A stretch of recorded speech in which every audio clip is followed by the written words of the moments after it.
Hello to all. இன்னைக்கு நம்ம key rice எப்படி பண்றதுன்னு பார்க்கலாம் வாங்க. ஓகே.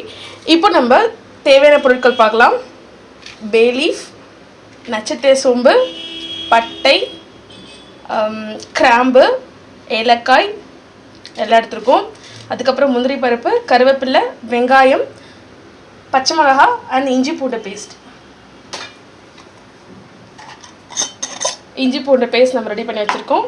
ஸோ இதுதான் இதுக்கு தேவையானது. ப்ளஸ் நான் 2 கிளாஸ் பாஸ்மதி ரைஸ் நல்லா சோக் பண்ணி எடுத்து வச்சுருக்கேன். உப்பு தேவையான அளவு, நெய் தேவையான அளவு. நெய் பதிலாக நீங்கள் எண்ணெய் கூட யூஸ் பண்ணிக்கலாம். ஸோ எண்ணெய் எடுத்துருக்கேன். ஃபஸ்ட் நம்ம ஒரு கடாய் ஸ்டவ்வில் வச்சுருக்கோம். ஸோ இது லைட்டாக சூடாகும்போது நம்ம கொஞ்சமாக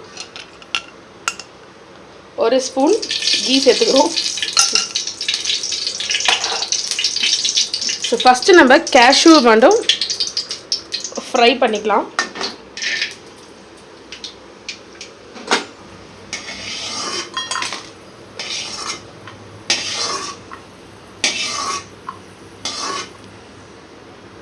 இப்போது இதில் 2 கிளாஸ் அரிசி எடுத்திருக்கேன். ஸோ 1க்கு 2 அப்படின்ற கணக்கில் நம்ம 4 கிளாஸ் தண்ணி ஊற்றி கொதிக்க வைக்கணும்.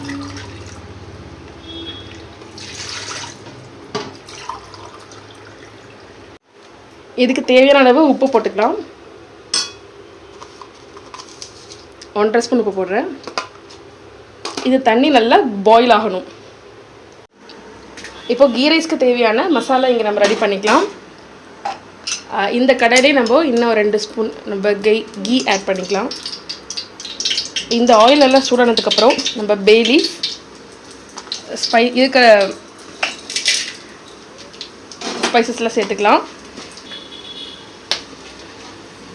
நெக்ஸ்ட் ஆனியன் சேர்த்துக்கலாம்.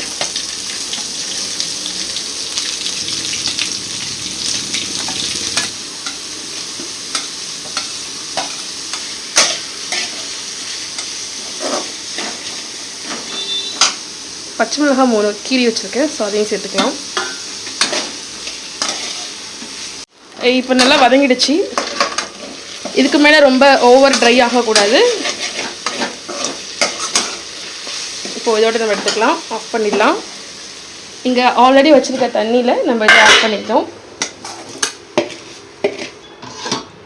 தண்ணி நல்லா கொதிக்குது, லைட்டாக கொதிக்க ஆரம்பிக்குது இப்போலாம். ஸோ இப்போ நம்ம ஆல்ரெடி சோக் பண்ணி வச்சு எடுத்த பாஸ்மதி ரைஸ் நம்ம ஆட் பண்ண போகிறோம்.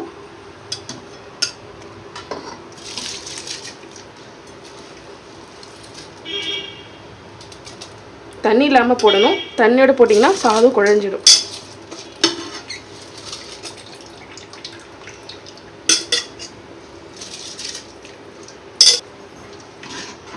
இப்போ நல்லா நம்ம கலந்துக்கணும். கலந்துட்டு இதில் உப்பு செக் பண்ணிக்கோங்க, உப்பு கரெக்டாக இருக்கான்னு. உப்பு இருந்தால் அதை கரெக்ட் பண்ணிவிட்டு நீங்கள் க்ளோஸ் பண்ணிடலாம். ஸோ 15 மினிட்ஸ் ஆகிடுச்சு. இப்போ நம்ம ஓப்பன் பண்ணி பார்க்கலாம் கீ ரைஸ் எப்படி இருக்குன்னு.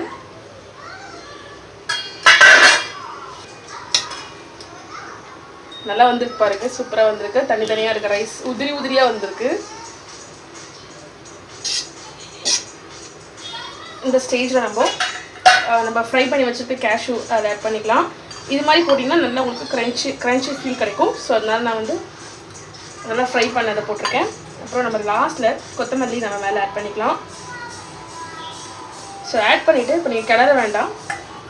இதை அப்படியே ஆஃப் பண்ணி அப்படியே கொஞ்சம் நேரம் தம்மில் விட்டுருங்க. ஸோ உங்களுக்கு இந்த ஃப்ளேவரெல்லாம் நல்லா இறங்கி ரைஸ் இன்னும் சூப்பராக இருக்கும். ஸோ ஆஃப்டர் 5 மினிட்ஸ்க்கு அப்புறம் நம்ம அதை ஓப்பன் பண்ண போகிறோம். தம்மில் இருந்தது எவ்வளோ நேரம் பாருங்கள், எவ்வளோ சூப்பராக இருக்குது பாருங்கள். சைட்லாம் பாருங்கள், நல்லா வந்திருக்கு. ஸோ இப்போது நம்ம இதை சர்வ் பண்ணலாம்.